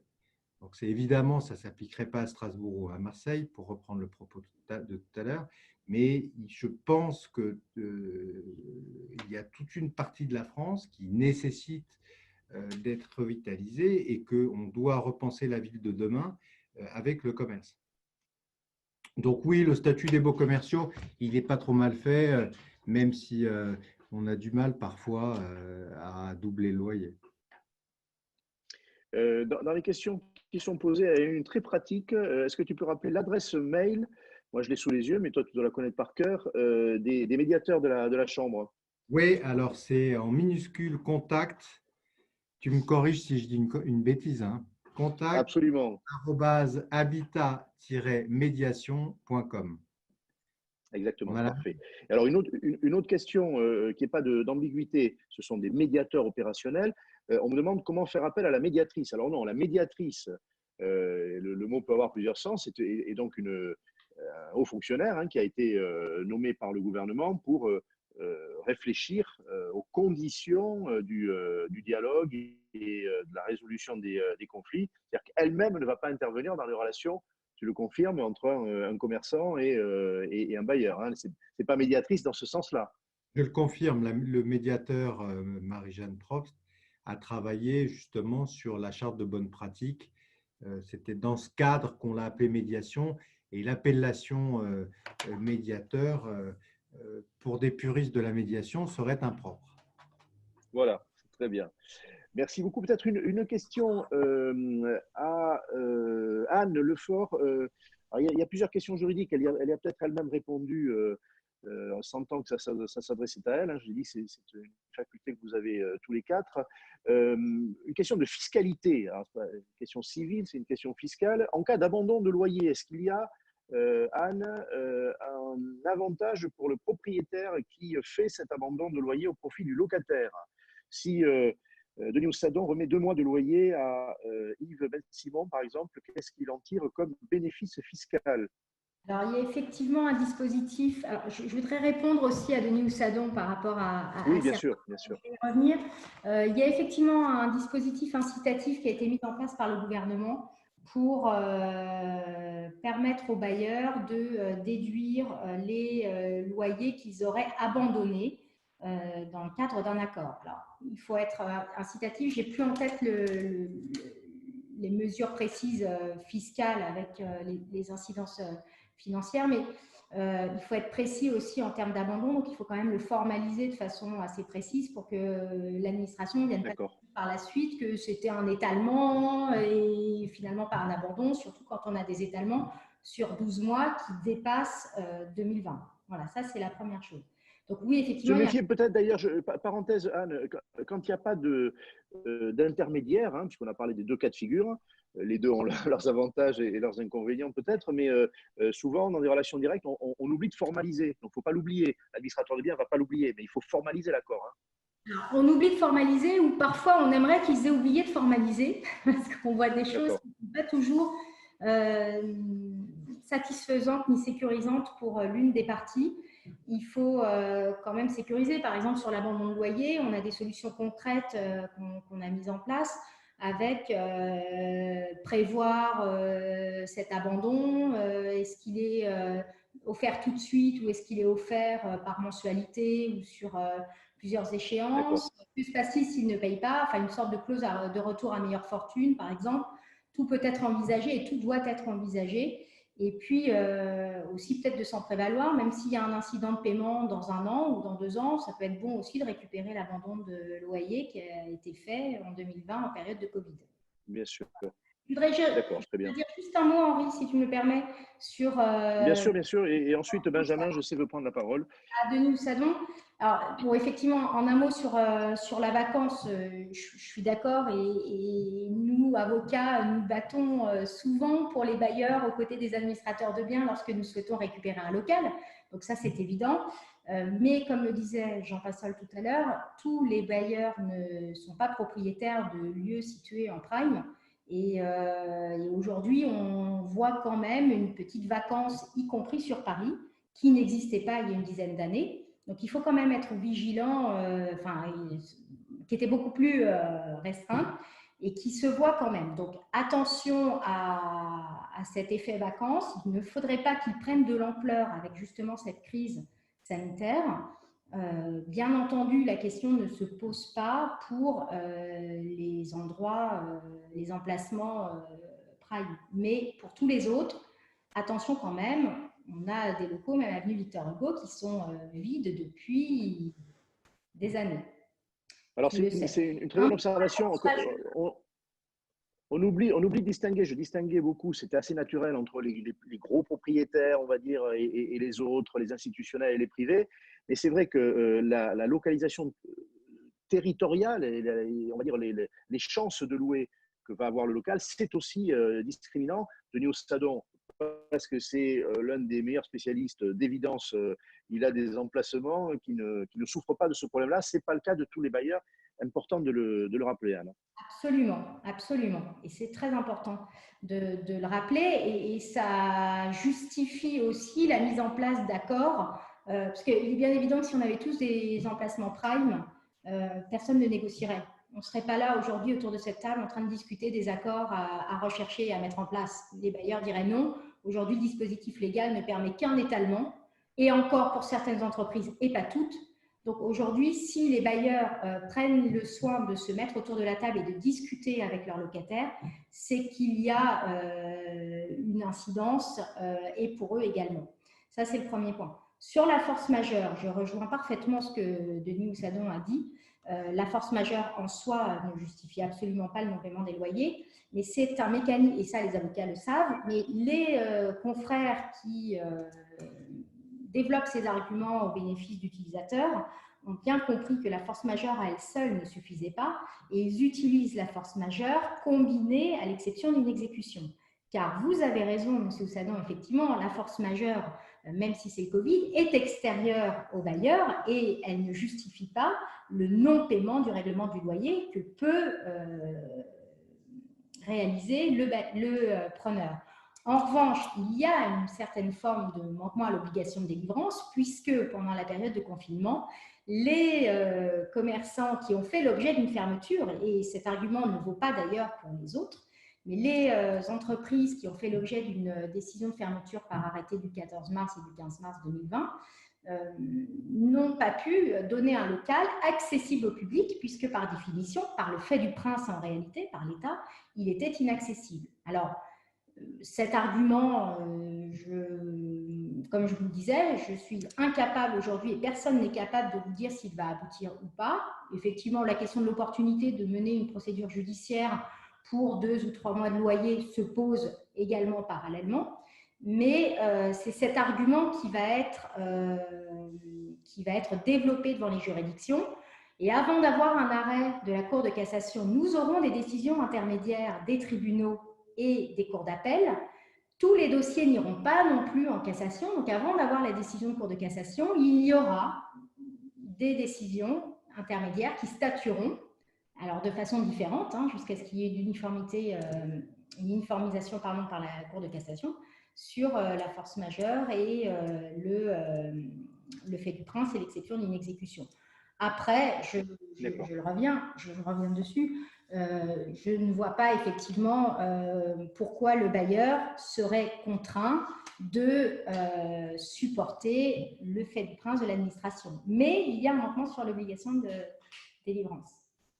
Merci beaucoup, Anne. Je sais que Denis veut prendre la parole. Je vais peut-être demander à Benjamin, parce que Denis est un invité et que nous on accueille, de permettre à Denis d'intercaler sa question et puis après Benjamin d'Harmonie. Denis voulait réagir. Et quand Denis veut réagir, il faut lui donner la parole parce qu'on ne sait pas ce que ça peut donner autrement. Denis? Il faut ouvrir le micro. Oui, tu m'entends? Allô? Voilà, ça y est. Voilà. Alors, je suis tout à fait d'accord avec Maître Lefort et on est en phase. La seule chose, c'est que pour l'instant, rien n'est jugé.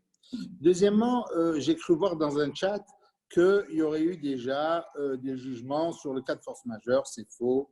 Il faut rétablir et arrêter d'intoxiquer le débat parce que j'ai vu qu'on a écrit sur le chat qu'il y a eu des jugements. C'est faux, entièrement faux. Rien n'a été jugé. La Cour de cassation s'est prononcée sur rien. Et il y a juste peut-être à Besançon, mais pas dans le cadre du virus, celui d'aujourd'hui, du Covid-19, mais sur le cadre d'un autre virus. Mais aujourd'hui, rien n'est jugé. En ce qui concerne le bail, c'est une œuvre privée entre un locataire et un bailleur. Qu'est-ce qui arrive? Il arrive que le locataire va reprendre son activité, va faire des chiffres d'affaires. Il faut quand même savoir que le locataire, M. Ben Simon va me corriger, je parle sous son contrôle, j'étais un ancien du textile, n'est-ce pas? Nous avions des chaînes de magasins et nous payions à 120 jours fin du mois, au mieux 90 jours fin du mois. Donc, on décale nos échéances chez nos fournisseurs, on fait toujours tout de suite de la trésorerie, mais le bailleur qu'a-t-il, lui? Il a juste son pauvre loyer, plus une échéance, si ça se trouve, au bout de remboursement. Alors, quand je vois les gens de Procos qui, parce que c'est leur gagne-pain, parce que c'est leur fonds de commerce, parce que sans ça, ben, notre ami, je ne sais pas si c'est toujours Bazoukian ou pas, ben, il irait à la pêche au gardon. Non, mais il a passé la main il y a quelques semaines. Il a passé la main, tu vois, je suis en retard, Henri. Il est en retraite, voilà. Alors donc, défendre… C'est Emmanuel Leroc. Oui, Emmanuel Leroc. Aller systématiquement à l'encontre du bon sens, il faut que l'esprit subtil prédomine. Il faut un moment que le jugement soit présent et rétablir quand même un équilibre. Alors, il est certain que le locataire a toujours besoin du bailleur. Ça, il faut le dire au locataire. Le jour où il veut vendre, s'il a un bail spécialisé, et je parle sous le contrôle de Maître Lefort, il a besoin d'une déspécialisation. S'il ne s'est pas bien comporté, il a profité d'une situation pour dire, écoute, j'ai besoin de 2 mois, plus le reste à 50%, plus le reste comme ci, comme ça. Ça ne va pas. Donc, on a toujours besoin d'un bailleur, c'est ce que j'avais appris quand j'étais commerçant. Bien. Mais aujourd'hui, en ce qui nous concerne, nous qui sommes présents sur tout le territoire français, on a toutes les enseignes à notre actif. Personne ne manque à l'appel. J'ai même l'honneur d'avoir avec moi M. Ben Simon. Bien. Et le privilège que je salue en passant. Et nous nous entendons très bien avec nos locataires. On fait ce qu'on peut, on leur ouvre des solutions et on trouve accord. Et à ce jour, je dis bien, à part Zara et H&M, n'est-ce pas, qui ont essayé d'ailleurs, H&M et Adidas ont essayé en Allemagne, ils se sont fait tout de suite rabrouer par la chancelière qui les a remis au poteau d'exécution et ils se sont retirés. Vous avez eu cet écho, donc ils ont essayé de faire les malins, ça n'a pas marché. Mais nous, sinon, sur le reste, on s'entend magnifiquement bien. Il y en a qui écrivent des lettres un peu agressives, bon, on les remet, on les recadre, hein, pour leur dire qu'on est encore les propriétaires jusqu'à nouvel ordre, voilà.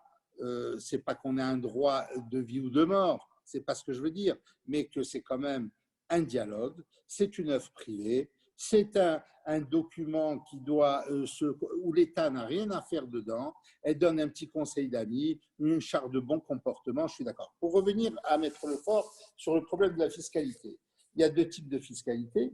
Il y a la fiscalité au réel des SCI. Bon, eh bien, ça se passe à l'encaissement. Si elles ont encaissé 10 mois, elles déclarent 10 mois. Si elles ont encaissé 12 mois, elles déclarent 12 mois. Mais il y a le problème des centres commerciaux, et c'est là où la difficulté a résidé. Les centres commerciaux, eux, avaient besoin de provisionner les loyers non payés. Or, Bercy refusait systématiquement la provision en disant que peut-être vous allez le récupérer dans 1 mois, dans 2 mois, dans 3 mois, dans 1 an, le bail il court encore pour 9 ans ou 10 ans, etc. Maintenant, Bercy a donné son accord à la provision. Donc, si vous voulez, les règles vont être plus souples puisqu'ils vont pouvoir le déduire. Voilà la situation. D'accord. Très bien. Mais sinon, en ce qui nous concerne, ça se passe bien. Et tiens-toi bien, Henri, je vais te faire une confidence. Ça se passe d'autant mieux avec les petits qu'avec les gros. Les petits ont encore un certain respect. Ils ont encore, je dirais pas un remerciement, mais ils se contentent de ce que vraiment, ils sont émerveillés quand ils voient que tu prennes soin d'eux, que tu dis, je ne vous inquiétez pas, monsieur, je vais vous étaler ça, etc. Quand je vois un visage magnifique comme Maître Lefort, bien sûr, j'ai envie de donner 2 ans, d'exonérer 2 ans, de faire 20 ans d'étalement.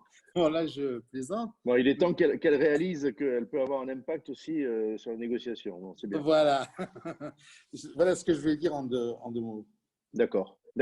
Juste j'aime une question avant Benjamin. D'une manière générale, là, on parle d'une crise grave, bon, voilà, qui a conduit, on l'a dit, des entreprises à ne plus fonctionner du tout ou à dysfonctionner. Autrement, des retards de paiement dans l'univers du commerce, que tu connais très bien, tu l'as dit, je le rappelle volontiers, tu finis ton verre de champagne, tu as été commerçant toi-même, hein, à un moment donné de ta vie professionnelle, tu as dit, allez, je vais passer de l'autre côté parce que c'est pas mal d'être propriétaire, mais tu connais très très bien l'univers commercial. La question des payés, des retards de paiement, elle est, c'est un vrai sujet hors temps de crise,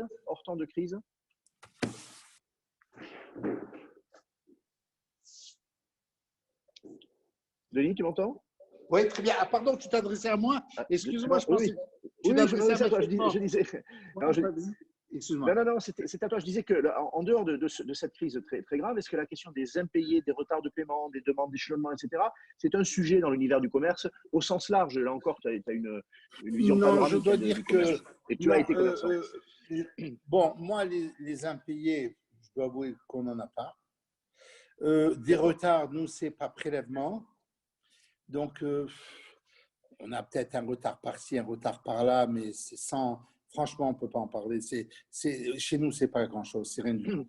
C'est rien du tout. La seule chose qu'on peut dire, c'est qu'on va avoir un problème, ça c'est sûr, c'est que les villes de province, les petites villes de province, en dessous de 300 000 habitants, vont se désertifier au profit de la capitale. On assiste à des villes qui sont complètement désertes, où tous les rideaux des magasins sont fermés, où tu peux acheter, je blague, hein, mais tu peux acheter le cinéma fermé, le boucher fermé, même l'hôtel de ville fermé, tu peux l'acheter aussi. Tu vois, si tu vas ici à côté de Metz, tu prends tout, Frisange, Frolange, tout ce qui finit par Ange, tu peux racheter tout ça pour €1 symbolique. Hein. Alors, ils ne veulent pas faire… non, mais je te dis franchement, hein, il suffit de se trimballer. C'est là d'où venait le ministre des Finances. Jean Pensol évoquait effectivement ces localisations. Et là, c'est très important de le dire. Il y a des endroits… Là, il faut trouver immédiatement, avant que ça s'aggrave, et qu'on vienne comme aux États-Unis dans des villes fantômes, il faut, tu sais, ça fait rappeler un peu le bar, les bandes dessinées de Lucky Luke, hein, où il arrive dans une ville fantôme, tout est fermé. Bon. Alors là, il faut trouver une solution rapide ou dire que les personnes qui vont investir là-bas seront exonérées, comme l'article 44 quater qui avait mis Rocard en place ou un truc comme ça. Tu vois, il faut trouver une solution intelligente parce que ça va aller de mal en pire.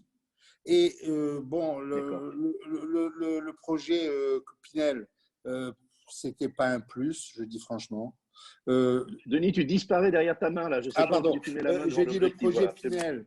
La dernière modif qu'a fait la loi Pinel, c'était pas d'un intéressement subliminal. Hein. C'était pas un truc qui a fait beaucoup d'effet, si ce n'est que le locataire a un droit de préférence pour acheter mais que tu peux détourner à tout moment parce qu'il suffit de lui vendre une chambre de bonne avec et c'est fini. Voilà. Donc tu vois que c'est pas. Tu m'entends? Allô? Allô, allô, allô, allô, allô, allô, allô, allô, tu m'entends, Henri? Non, on entend toujours. Ah oui. Alors, donc, je disais, la loi Pinel, bon, c'était pas une invention. La loi Pinel, c'était pas une invention majeure. Voilà. Ça n'a pas chamboulé le marché de manière extraordinaire. Si ce n'est que le locataire, il a un droit de préférence, d'accord, mais que si tu coupes ça avec la vente d'un deuxième objet, ben, il n'a plus le droit il a plus le droit de préférence. Donc voilà, mais les baux, bien entendu, il faudrait trouver une astuce sur les baux de telle manière que on va avoir un déséquilibre entre les petits propriétaires et les gros locataires. C'est là où il y aura le déséquilibre. Quand tu vas avoir un Zara ou un H&M contre un petit propriétaire, je vais te dire, il va l'emballer au tribunal, ça va durer 20 ans, l'autre, il va passer son loyer à payer les avocats. Donc, il y a un déséquilibre là. Il faut trouver une faille là-dessus. Il faut que les avocats penchent à un sujet là-dessus. Et il faut surtout que les avocats, avec les experts, aillent, et je m'adresse à Madame Lefort, là, à Maître Lefort, pardon, il faut qu'ils aillent au tribunal pour faire une réunion avec les juges en disant le loyer judiciaire ne peut pas être de 50% inférieur au loyer privé. C'est-à-dire, on cite un loyer privé, on cite un loyer privé, je dis de 1000, on va au tribunal, le tribunal, il alloue en province 600, 700, tu vois. Donc, toi, tu as investi sur la base de 1000 et tu reviens au tribunal sur la base de 600, 700. C'est pas possible. Tu comprends? Ça fausse le marché. La pitch? Allô, allô? Allô, allô? Tu m'entends? On vous entend très bien. Voilà. C'est bon, il y a eu des problèmes, mais je crois que c'est bon. Benjamin voulait intervenir. Moi, j'ai une question pour Benjamin, pour s'adresser à ses deux consoeurs et confrères aussi. Est-ce que ce qui se passe, cette complexité nouvelle dans les relations entre preneurs et propriétaires, on a bien entendu Denis, normalement les choses se passent bien. Là, bon, clairement, la crise a créé une situation difficile, peut-être durable. Peut-être durable. On a entendu Yves. On va revenir vers lui et dire bon, moi je pense que voilà, il me faut 2 mois de facilité.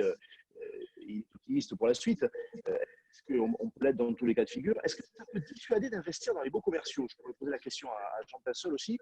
C'est un actif qu'on a beaucoup conseillé aux particuliers, quelle que soit leur surface financière, avec bien sûr le discernement nécessaire pour voir à quel endroit le commerce, etc.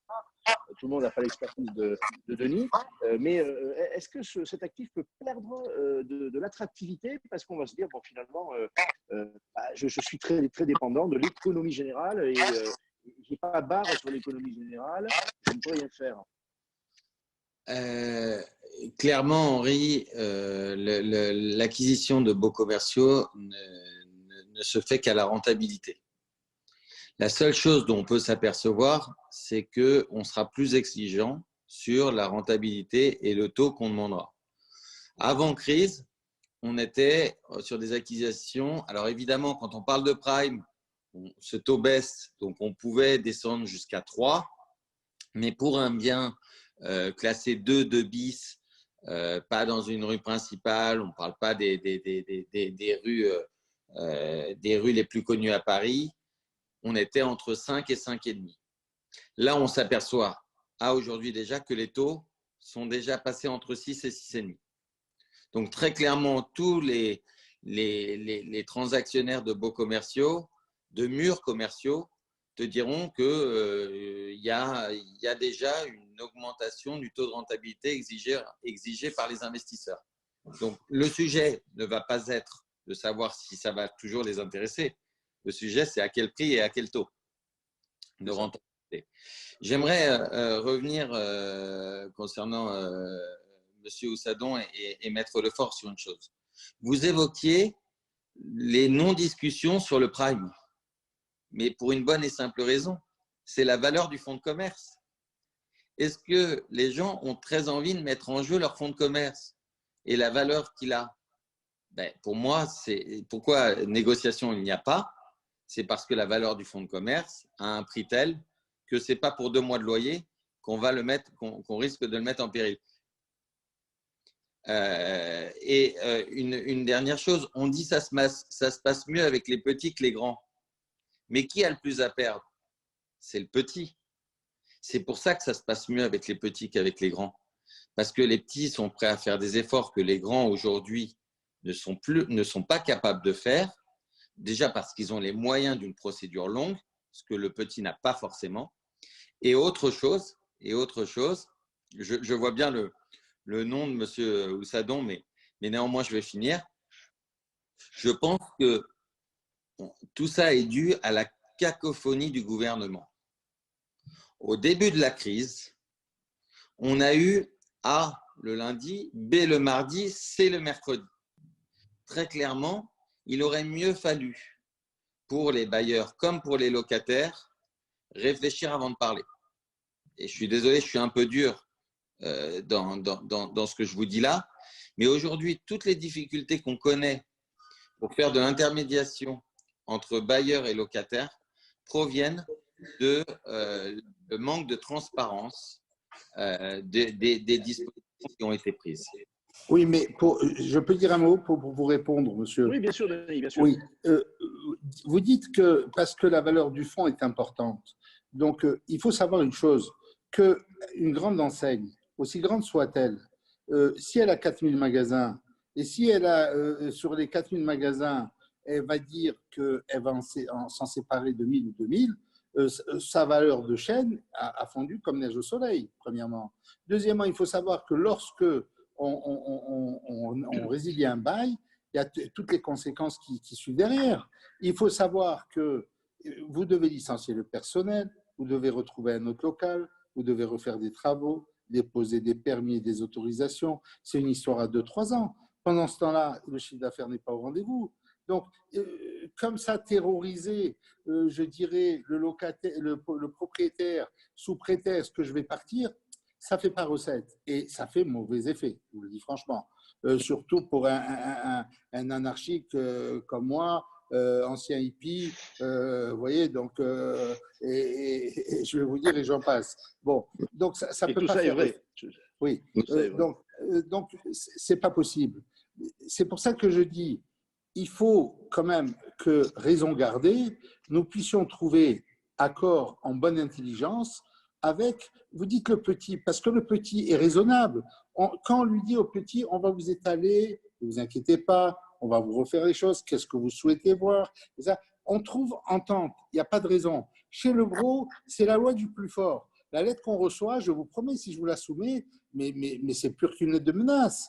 Mais c'est inaudible, c'est illisible, on ne peut pas l'entendre. Alors, agir comme ça, mais qui s'en aille, bonsoir Clara, et on va gagner le fonds, vous avez raison. Le fonds vaut beaucoup d'argent. Vous savez qu'aujourd'hui, il y a des droits d'entrée, comme il y a des ventes de fonds, et vous avez entièrement raison.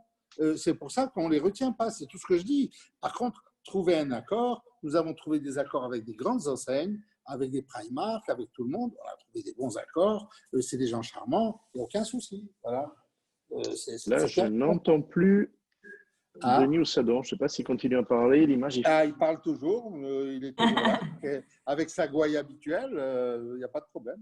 Vous avez bien entendu, c'est la liaison d'Henri qui n'est pas très bonne.